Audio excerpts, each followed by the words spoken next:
ETF index mutual funds నేర్చుకుని stock మార్కెట్లో రాణించాలనుకుంటున్నారా? వెంటనే ఈ నెంబర్కి కాల్ చేయండి.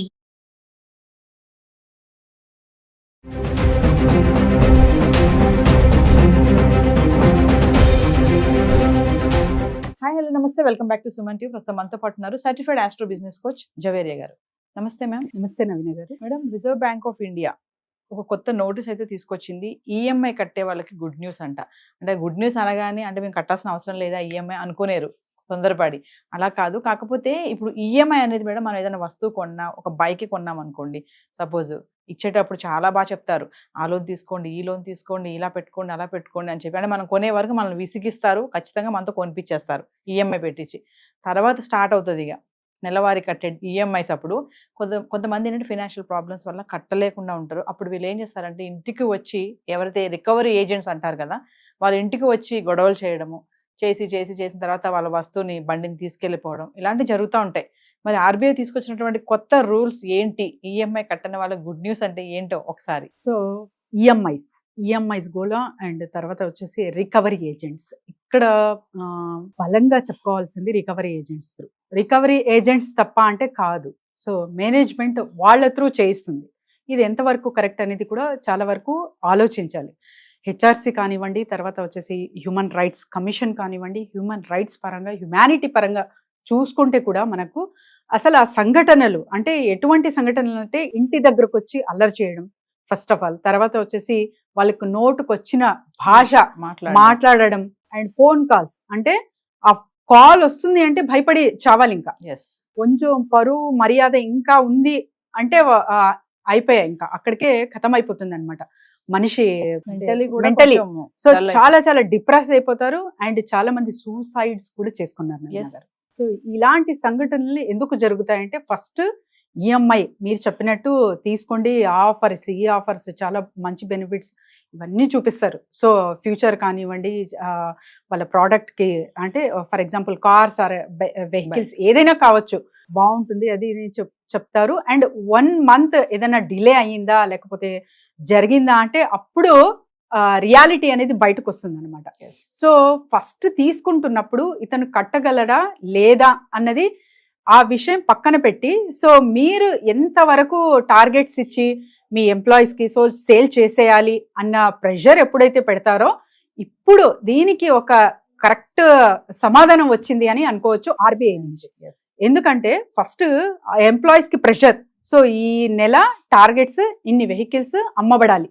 సో వాళ్ళు ఏం చేస్తారు, పాపం టార్గెట్స్ ఇచ్చారు కదా, ఇంకా ప్రెషర్లో ఎలాగో అలాగో సేల్ చేసేయాలి అని చెప్పి ఈ ఈఎంఐ ఆ ఈఎంఐ సో అది ఇది అని చెప్పి ఒప్పించి జనాలకి మరి వెంటపడి కొనేలా చేసేస్తారు. అంతవరకు బాగుంటుంది ఈఎంఐ కట్టే అతను. సో ఇక్కడ కస్టమర్ గురించి మాట్లాడదాము. కస్టమర్ ఇస్ ఏ గాడ్ అని చెప్పి ఇచ్చే అంటే వస్తువు కొనే వరకే కాదు ఎప్పటికీ అన్న తీర్పు ఇప్పుడు కరెక్ట్ మీనింగ్ వచ్చింది అనుకోవచ్చు ఆర్బీఐ నుంచి నవీన గారు. ఎందుకంటే జస్ట్ రికవరీ ఏజెంట్స్ త్రూ ఒక బిహేవియర్ ఎంత ప్రభావితం చేస్తుందంటే పరువు నష్టం దావా అని చాలా మంది వేస్తూ ఉంటారు విఐపీస్, కానీ సామాన్యులకు ఉండదా? వాళ్ళు అసలు అంతవరకు ఎక్కడ వెళ్తారు మేడం? ఇంకా మీరు అన్నట్టుగా సూసైడ్స్ వరకు వెళ్తారు తప్ప కిందకే కానీ పైకి వెళ్ళే ఛాన్సెస్ వాళ్ళకు ఉండవు. అంటే పరువు పోతుంది. ఒక రికవరీ ఏజెంట్ ఇంటికి వచ్చి తలుపులు కొట్టి బయట నిలబడి అరిచాడు అంటే కొంతమంది ఉన్నారు ర్యాష్ గా మాట్లాడతారు, నువ్వు అంత స్తోమత లేని వాడు ఎందుకు తీసుకున్నావు అని కూడా. ఇచ్చినప్పుడు బాగా మాట్లాడిన వ్యక్తి ఆ టైం అలా మాట్లాడే ఛాన్సెస్ కూడా చాలానే ఉన్నాయి, రివర్స్ అయిపోతారు. సో నువ్వు ఎందుకు ఇచ్చావు అలాంటప్పుడు, తను కడతాడా కట్టలేనా అని తెలియనప్పుడు నువ్వు అసలు ఎందుకు ఇచ్చావు? సో ఈ క్వశ్చన్ ఇప్పుడు ఆర్బీఐ వేస్తుంది. ఇప్పుడు కరెక్ట్ ఫార్మేషన్ అనేది జరుగుతుంది.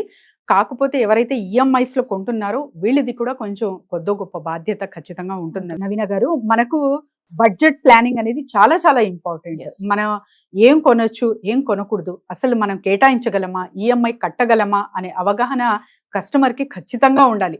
సో సేల్స్ అంటేనే వాళ్ళ పనే అది. సో వాళ్ళు టార్గెట్స్ ఇచ్చారో వాళ్ళకు, లేకపోతే ప్రెషర్ పెట్టారో, వాళ్ళ వస్తువు అమ్మితేనే వాళ్లకు బ్రతుకు తీరు నడుస్తుందో అది సెకండరీ. కానీ నువ్వు ఎంత మాత్రం కట్టగలవు, నువ్వు తీర్చగలవా లేదా ఎన్ని మంత్స్ తీసుకున్నావు, ఆ మంత్స్కి సరిపడే డబ్బు నీ దగ్గర ఉందా లేదా, ఇవన్నీ క్యాలిక్యులేషన్స్ తీసుకొని ఈఎంఐ జోలికి వెళ్ళాలి. కానీ ముందే ఏదో కార్ బాగుంది నచ్చింది, లేకపోతే ఇల్లు బాగుంది, ఏదో ఒక ఐటమ్ నచ్చిందని సో ఈఎంఐకి చాలా వరకు అట్రాక్ట్ అవ్వి వెళ్ళిపోతూ ఉంటారు.